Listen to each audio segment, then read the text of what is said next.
Brought to you in association with Grendel Press. This is Werewolf the Podcast, a serial killer drama.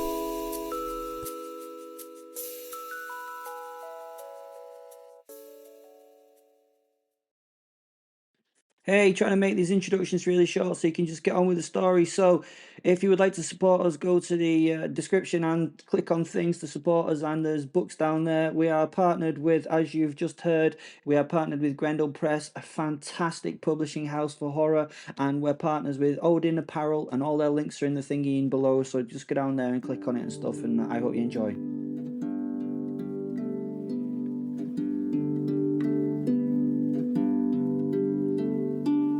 Gabriel, he was sent to save us soul. He came to the castle church.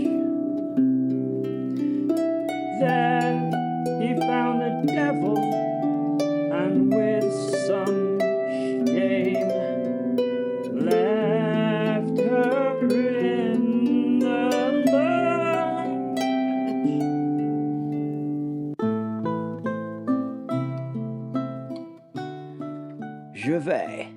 I stood to my feet as the two stayed entwined in each other's arms and wings. Now, many times I have seen things whilst drunk, many times, but this was my first time seeing angels and demons. The angel was apparently the Gabriel, God's messenger. He was a handsome and imposing angel, and I suppose he should be. The woman he held was the devil, and she was the most beautiful creature I had ever seen, which I don't know is a good thing or bad thing. In their presence I lost all thought of my lost soul, but those thoughts flashed back into my mind along with the simple confusion about what was happening. The feeling that I was way too sober to deal with this kind of thing also entered my head. If I could get drunk, get more drunk, I would not have the mental capacity to deal with this, whatever this is. I find drinking a wise way of dealing with problems. I find that once drunk, you can stop thinking about problems. There are two great joys with problems and being a drunkard. One is forgetting about those problems whilst drunk. The second is that a lot of the time the problems tend to go away while you're drunk. The angel's head turned towards me and he looked at me. No, he looked into me with eyes so brightly blue that they shone. "Don't be frightened, little mortal. I understand your discomfort, but I am here to stop a just soul being taken," he said, pointing a finger in my direction. "Brilliant timing," said Fenrir, the wolf soul. "Ah, still here, you foul hell-bound abomination," the angel said to the wolf whilst laughing. "Fuck you," said Fenrir. "Not your finest comeback, little wolf soul," said Gabriel. The devil slowly pulled herself from the angel and she turned her back to us as she hid tears that we had openly seen run down her face. She spent a moment wiping that incredible visage. "Still a patronising bastard, then," the devil said through gentle sniffles. It was much as I could say at first, looking into those blue orbs that sat in his fine-featured face. "Your soul cannot be taken, my good knight, because that is what you are. You are just. Your soul is bright in my eyes. It shines," Gabriel continued. "You have shown love by giving your everything for it. You are your soul, and you would give it in eternal torment to save another. That is the ultimate sacrifice. And as that, Lucifer..." He turned his smile to the woman's back as her shoulders shook, evidently from her unbound emotions. "Has no hold on it. Yet," he added. "God has asked me to come and intervene on his behalf. I, his mighty winged messenger, have travelled bravely across the ethereal abyss to stop this moment of utter injustice. I have been chosen because our Lord knows that I am the only one of his heavenly body to be able to surmount the odds. He said all this as he raised and pumped a fist, taking an impressive pose. He was obviously impressed with himself and his own rhetoric. Gabriel maintained his pose and maintained his pose. He was expecting something more. I turned to look at my companions in doubt. They were fixated on the scene before them. Percy stood, smiled, laughed, and started to applaud. Gabriel nodded his approval. "I once wrote a song about you," Percy told the angelic man. "I know," said Gabriel. "Oh, well, it did not do you justice, your, honour." Gabriel laughed. "I thought it was exceptional, if only a little too short." Gabriel told the man. "I thought angels can lie," I automatically said, my mind being driven to drunken banter as a comfort in this real situation. "I can lie," said Gabriel, "but I choose not to." Percy laughed. "Thank you," he said to the angel. The angel now returned to Lucifer's side, his wings folded onto his back as he reached for a hand. They stood side by side as bright light shone through the stained glass window. The angel forever trapped in the window coloured the angels that stood there in many hues. I felt someone pull at my arm. William was standing next to me now. He had Percy standing behind him. Come on, man. Let's leave them to it, shall we? Whatever it is. I nodded and looked at the pair one more time before finally turning my back and leaving the chapel.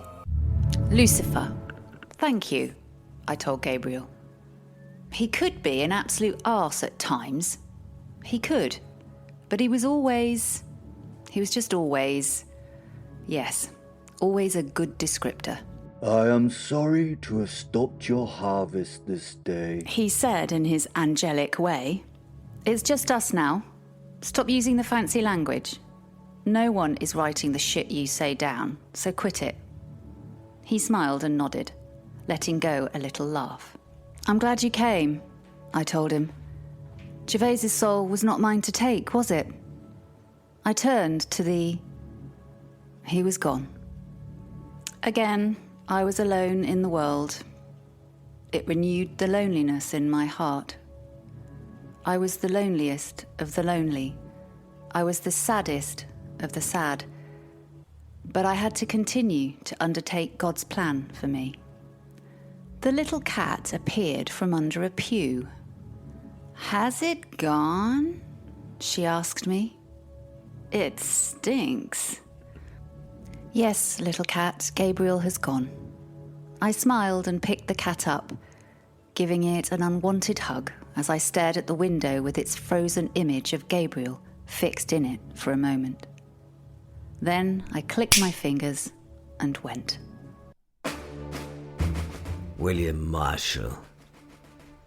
We wandered through the castle. Nothing was said. Each was entombed in their own thoughts. What are you thinking, Percy? I asked him. For a word that rhymes with Gabriel, He said, smiling. Gervais and I laughed at this. And you, Gervais? What are you thinking, man? I asked him. I am thinking of many things. I am thinking that I am worthy. I am thinking that I now have to go on the crusade, which I promised myself I would not. It seems overly appropriate now. I nodded. I think it is a must for us both now. I can guess the last, I told him. He stopped and turned bodily towards me. Oh, yes, and that is? You're wondering, are you not? Where the wine is, I said. He looked at me hard for a moment, deep in thought. No, that was not it, but Now you come to mention it.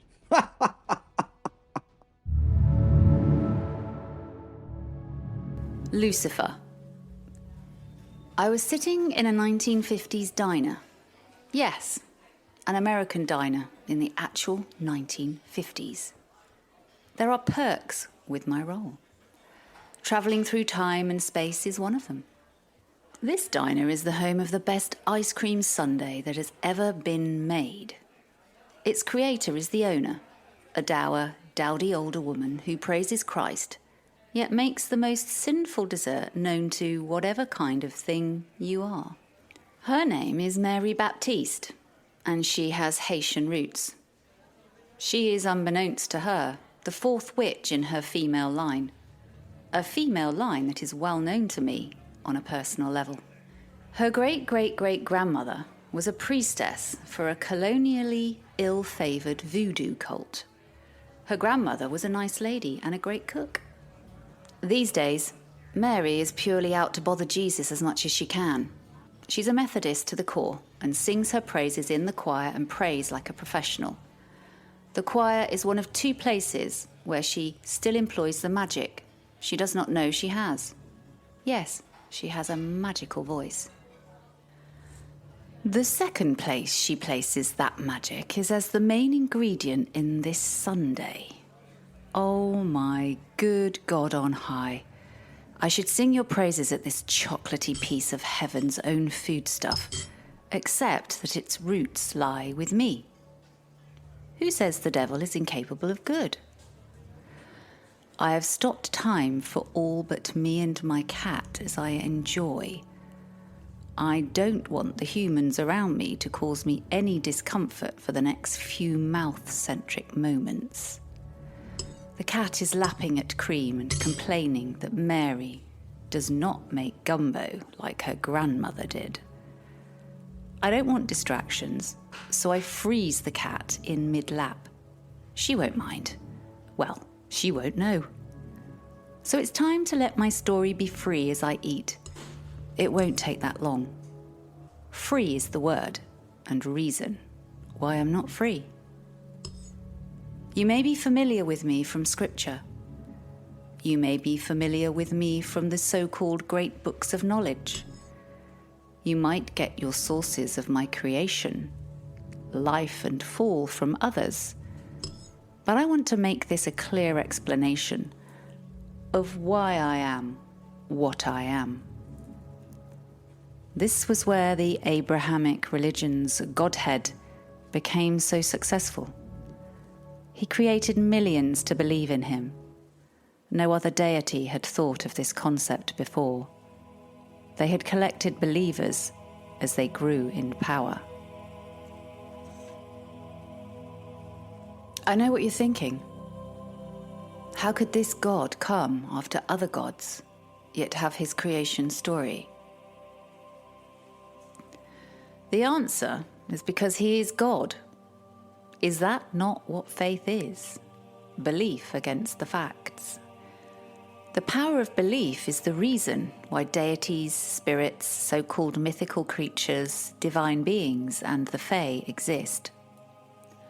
That faith energy just hasn't been able to be observed by the science that humans swear on to understand the world, so that it becomes fact. So, how was God, as he calls himself, so clever? Well, he created millions of observers to observe his work. Initially, these watchers were given no choice to believe in him or not. Not a choice, then, to worship him at first. He was all-powerful. The belief was there, but through experience alone. Being given the ability to believe, however, brought with it the ability to not believe. So our Abrahamic God thought, what can I do to make myself instantly powerful? I can create a realm full of believers, the angels. And he did. And initially, all was good. And all initially worshipped him. Yes, millions of believers were there to watch the creation. We didn't exist. Then we did. The angels. We were created to witness and celebrate the building of the cosmos. We were created to worship God at the outset. We were created to protect his holy spaces. We were created to love God. But the downside was that we were given the choice to believe. He had to do that. If it wasn't a choice, there was no power there. You had to choose to direct your faith to something. It had to go from you to the target of that energy. I hope you understand this. I nearly don't. Some of us were created and failed in this task. God works in mysterious ways, they say. That's not how I would, nor will I, describe it. These watchers were given no choice but to believe in him when he was made. They had only the option to worship him and bend the knee to him. He was all-powerful. The belief was there, but for divine existence and the energy to be ongoing, he needs the power of love. God is love. 1 John chapter 4, verse 8. And love cannot be forced or programmed. It was at this moment that God made his mistake. In order to be worshipped, in order to be loved, we had to have the choice not to love. We had to be able to make that choice. We were given free will.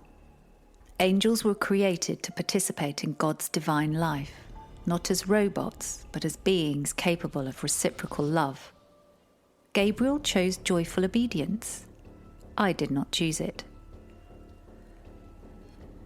Before my fall, I was Lucifer, in Hebrew, Hel, light-bringer. I was a high-ranking angel, often identified as an archangel. Ezekiel, chapter 28, verses 14 to 15, describes me as a guardian cherub on God's holy mountain, adorned in splendour and perfect in wisdom, until iniquity was found in me. Isaiah, chapter 14, verses 12 to 15, suggests that I sought to exalt myself above God, leading to the angelic rebellion and my expulsion.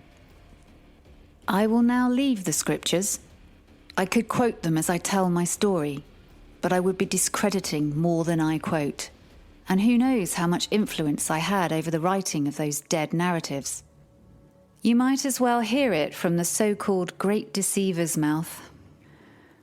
Let's take this into modern terms. I won't spend time on deep philosophy or religious doctrine. I will tell you what happened. I will. That is where this all started. My will, that is. I was in the hands of the Father of all on his holy mountain. On his throne he sat, and I stood by him, bathing in his glory, and to stand guard over him. We would often converse, my Creator and I. He used me as a reflective surface for his thoughts, his perfect thoughts. To these I listened. I listened and understood little, until one day. I am sorry, said the Lord. He had no reason to be sorry. How and what for could he be sorry? He was all. You were blameless in your ways from the day you were created till unrighteousness was found in you, he continued. Unrighteous? I asked him. I did not know there could be unright. There is no unrighteousness as of now. I have to introduce a spark of it into the world to allow the world to become my kingdom. Without imperfection, the choice to aim for perfection cannot be made. You are my strongest, and I have chosen you to be the vessel for its introduction. This will require you to be the great deceiver, but your deceit will not be towards me. You will be showing me the deepest love of all others if you are willing to choose to take the path I have for you. I was naive at this point. All I knew was love for him, and I would do anything for him. I didn't know that would be to accept the thing that brought me my fall. He offered me a choice. The choice was to offer an alternative. in order to show him how much I loved him, that I should be the darkest, the most loathsome, to show him that I loved him. Of course, I did as I was asked. I willingly take any path you offer, my lord, I told him. I knew you would, Lucifer, he told me. I need you to fool all others. I need you to deceive all but me, so I can introduce choice. You may have read Milton or Dante or any other idea of hell and its creation. The reality, if you can say that this has any function in reality, is that I was tasked with deceiving all. I could not deceive God. That was not possible. I was going to do God's will. I was going to follow his word, and I was going to become Satan. I believed in him wholly. I had to lead the rebellion of the angels. I took those angels who had chosen disobedience to God. I found them in among the millions of us who had been given the choice to choose. I took those angels and I locked them in the earth in Tartarus and gave them the choice to become unthinking demons and serve me with no choice or free will, or stay restrained in that dark pit until the end of times. Many are still restrained. Many are the witless demons of my creation. A few are the lords of hell. They chose deceit and violence. They chose evil, and they are beyond me. I will not talk about them. They are the foulest of God's creations. I had to fall to clear heaven of the wayward angels. I had to tempt Eve, and through Adam and Eve's disobedience to God, I had to introduce them to sin. I showed humanity an alternative to God. You might call it wickedness, you might call it sin. To me, it's just my job. To them, it was a transition from innocence to gaining a sense of moral awareness, but with a corrupted perspective. They felt shame and vulnerability in their guilt. They were given a lifetime and the guarantee of death. Within the span of each lifetime, I created the conditions in which they would learn to resent life itself, suffer within it, experience guilt generated by their own thoughts, their own choices, their own actions. I gave them knowledge, but not wisdom. I gave them the desire to judge wickedness in others, but curtailed their ability to recognize it within themselves, thereby paving the road to righteousness with falsehoods of their own design. They chose self-determination over obedience. They chose it. Me? I had chosen obedience to God. I had served his wants and his needs. I had become the sum of all evil, the beast whose role it is to tempt and taint, and ultimately the punisher of those that failed to meet God's exacting standards. I had done it because it was God's will, and I am his eternal servant, his angel.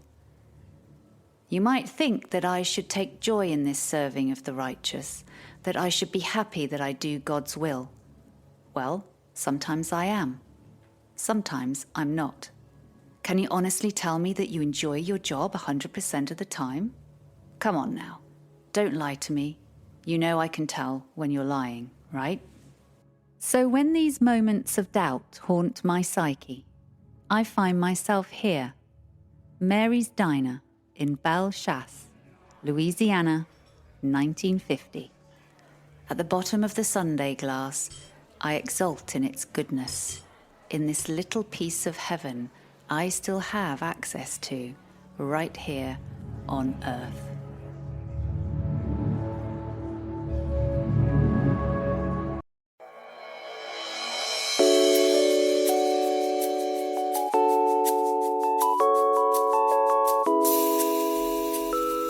Brought to you in association with Grendel Press. This is Werewolf the Podcast, a serial killer drama.